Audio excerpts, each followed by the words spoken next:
previously on Ballz. Not a very good look. That's Ballz Radio here. How's it going? Good and you, man? All right, thank you. Where are you guys? Tom's driving me in the car here. You guys are on speakerphone. That's why it sounds so delayed all the time. All right, how's it going, guys? You on your way back from Copperleaf, or going to Copperleaf, or what are you doing? We on our way back. On your way back. How was what you guys at Pro-Am today, right? No, the Pro-Am was yesterday. It was Okay. Tuesday Pro-Am, so we were just going to go and practice a little bit. Oh, okay, and how was it today? Bloody hot. Yeah, and Copperleaf is not one of the most sheltered golf courses in South Africa, is it? No, there's a hell of a lot of trees there, though. Probably about none. Yeah, but all of them are about, exactly half a meter tall, the highest one. They haven't grown properly yet, but a hell of a golf course, the Elst Club. That's where I'm. Are you still a member there, Simon? No. Yeah, bailed out. But apparently there was a coaching clinic this morning. I heard so. I heard there was a coaching clinic for a whole bunch of juniors, which I think is fantastic. Yeah, no, they've got that academy there as well that goes on there. So ready to tee off tomorrow. Tshwane Open, nice field, nice international field, taking on a host of South Africans as well. It's been a good run for the South Africans. And Thomas, how's your game? It's been good, Darren. Fourth week in a row. Nice to be playing at home. It beats all the international travel. Yes. But I think it's an exciting week. It's really exciting to have another tournament in South Africa, especially close to home for me. Yeah. And looking forward to it. And the field is a lot better than I thought it was going to be. Yeah, I mean, I was looking at some of those international guys that are coming through, which is because I was kind of expecting all our co-sanctioned events to have the kind of field maybe that we're looking at in the Tshwane Open. And clearly a lot of the overseas European guys are not making this leg of the trip. And we were talking to some of the other guys over the last few weeks saying, it's a hell of an advantage for the South African guys to get the jump on some of the European players by doing well in these early events, because it takes a little bit of the pressure off as the European tour goes on. Yeah, I mean, definitely. I think our players have got quite a good opportunity now with the amount of events that are here to the ones that are on the tour to get a good start to the year, and the ones that aren't to try and get their way onto the tour. So I think it's fantastic. The tour is done from a platform point of view to grow the tour from an international standpoint. Yeah. And I think the fantastic thing about this week is Tshwane has done a phenomenal job in raising €1.5 million of prize money, and I think that's made the difference in the field. Because what all the listeners out there might not understand is just a €500,000 extra from $1 million to $1.5 makes a big difference in an exemption category. Yeah. It changes the exemption from winning from 1 year to 2 years. So it's quite a big impact that, and hopefully the other events here will follow in suit. Yeah. Because look, I mean, it's great, and we're not saying it's just that there's a nice mixture of experienced European guys coming, some big names, and also some of the younger guys that are going to be doing battle, and that's what we want to see as well. I just want to sort of talk about the course, and this is one I can actually talk from experience because I played there so much. And it's a kind of a golf course where, I mean, I've seen a youngster like Brandon Stone when they were living there drive one off the sort of the club tees, drive two. Obviously, 3 is a par 3, get up in 2 on 4, and pretty much make it look like an absolutely easy golf course. But, I mean, Thomas, it definitely isn't so when you're suddenly playing it off the tips. It's a completely different animal. Well, I was about to say, drive 1, drive 2. I've only played it 3 times, and I've played it off the back each time. There's no way, unless I'm the Hulk, that I'm going to drive number 1 or number 2.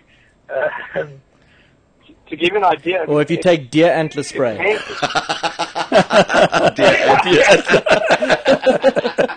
Even that's not going to work. Some of those championship tees, though, I mean, they're way back from where your normal sort of club pro would play the golf course, and it just makes it because they put us Kevin Stone put us off there once, or some of those at club champs, quite a few of them actually. Jeez, I mean, for a normal golfer, that is a really, really hard job. So it's a good challenge for you guys, and I think it brings a lot of those bunkers into play as well. Don't remind me, those bunkers are very much in play. Luckily enough, if they do put us right up the tips, I can't reach half of them, which is quite nice. Maybe not. But no, it is a beast. I mean, it's just under 8,000 yards, to give you an idea of the length. That is long. Yeah. It's really long. That is ridiculous. Take an example, that third hole, that par 3, which normally plays about 200 for us yokels, 200, 210 sometimes. What are you guys, what are you expecting to play that? What are they playing that hole? About 250? Well, it depends where the tee is and where the pin is. I played the course in January for the second time. I played with my brother. Yeah. And I made him play off the back, much to his detriment. But it was 295 yards. What? Oh, yards. Yeah. We both hit driver. and yeah, the other thing is with the wind comes up there as well. I mean, the next hole, that par 5, which is well over 600 of the pro tees, a lot of the time that hole plays into the wind. So, I mean, that is also a beast. You're really ruining my ego here. I haven't played the course in wind, and now you're bloody telling me that the wind's going to blow. Well, let me put it this way, Thomas. If you stand up on one, and the wind's behind you, yeah, look out, because you're going to turn the corner on that par 5. Look out. Well, I mean, that par 5 for me already is a driver 3-wood and then a 9-iron. Yeah, no, it's a long hole. It's not an easy one. Very long. Mike? Yes, John. I just wanted to note, it's obviously fantastic for you to be associated with Tom, who's a great mate of yours. You can't just speak for him. Maybe he doesn't think it's an honour to be associated. No, I'm sure, yes. Ask him if it's an honour to be associated with Tom. it's a real honour, I'm sure, is it? It's much like your guys' relationship. It's a love-hate relationship. One thing, out of the office.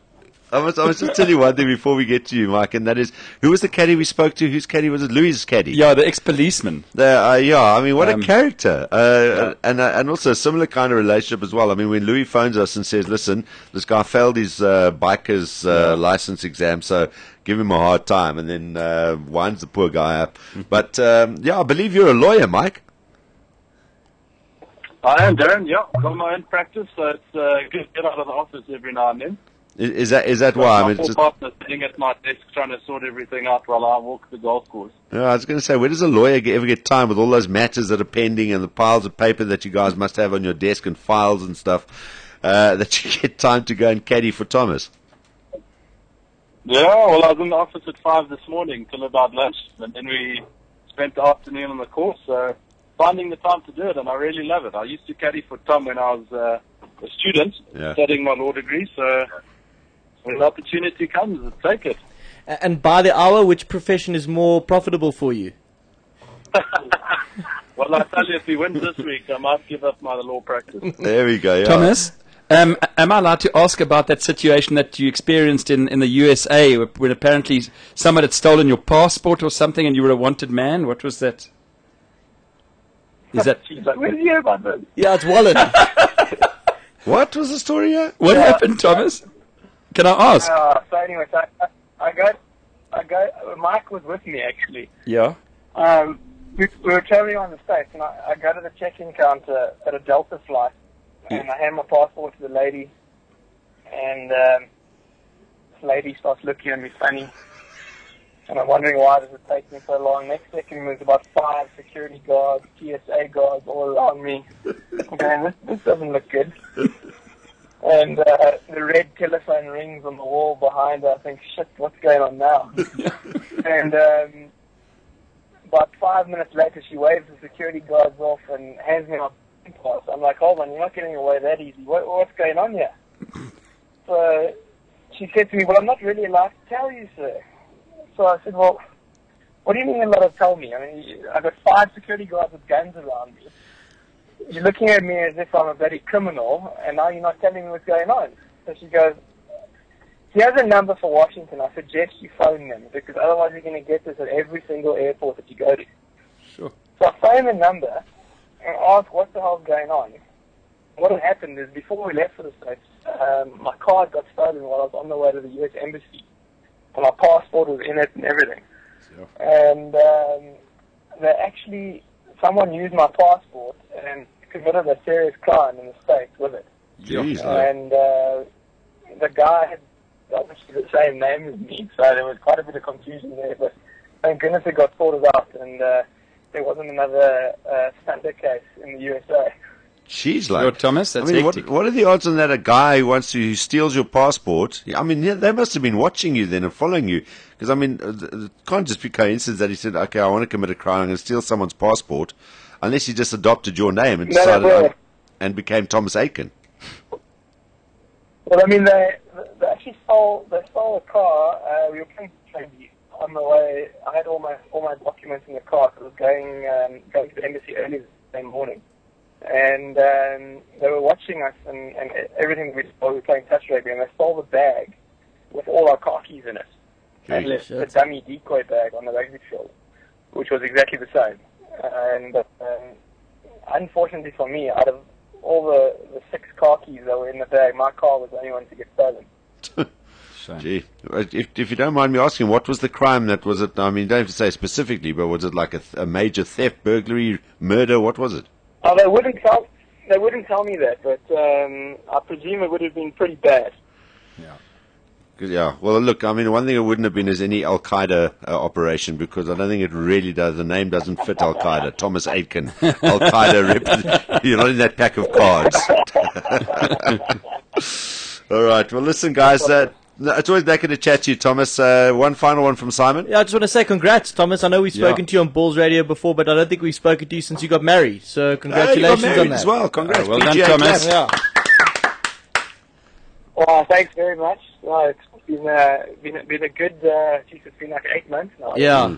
I'm sure. I think you haven't spoken to me since, but thanks for congratulating me late anyway. And yeah, we've got a feature called Bikini Weather, and if Get your facts in order. So, I know. No, we're just getting old, so we tend to forget now and again. But maybe we must get Hayley Owen to get your good lady on her show one day, because she's got Kerry McGregor coming in on Friday. So maybe in a couple of Fridays' time, when she's around, we can get Kate on Hayley's show, and she can chat to her about what it's like to be the new wife of a professional golfer. I'm sure she wouldn't mind doing that if you want to give her a call. Fantastic. We'll give Hayley the heads up. Good luck for the Tshwane Open, Thomas. All the best. Good luck around the Copperleaf Elks Club golf course. And Mike, nice to chat to you as well. Hope you guys have a really, really good week, and it's really profitable for both of you. Thanks, Mike. Thanks, Tommy. Thanks guys. so much, and we hope to see you guys walking in that blistering sun. Come check No it out. chance. Yeah, I think I've got an emergency order to next order. Hey? John, wear a hat. We'll see you out there. Okay, I'll come through. Definitely. Thank you, Mike. Thanks, Tommy. All right, guys. All the best, man. Nice chatting to you. Cheers. Bye. All right, there we go. Thomas Aiken and what's it? Mike Bembridge. Bembridge. Bembridge. Yes, Bembridge. This is Ballz Visual Radio. Darren, Simon, Kate, and John. Weekdays from 3 p.m. to 6 p.m. Central African Time. Ballz.co.za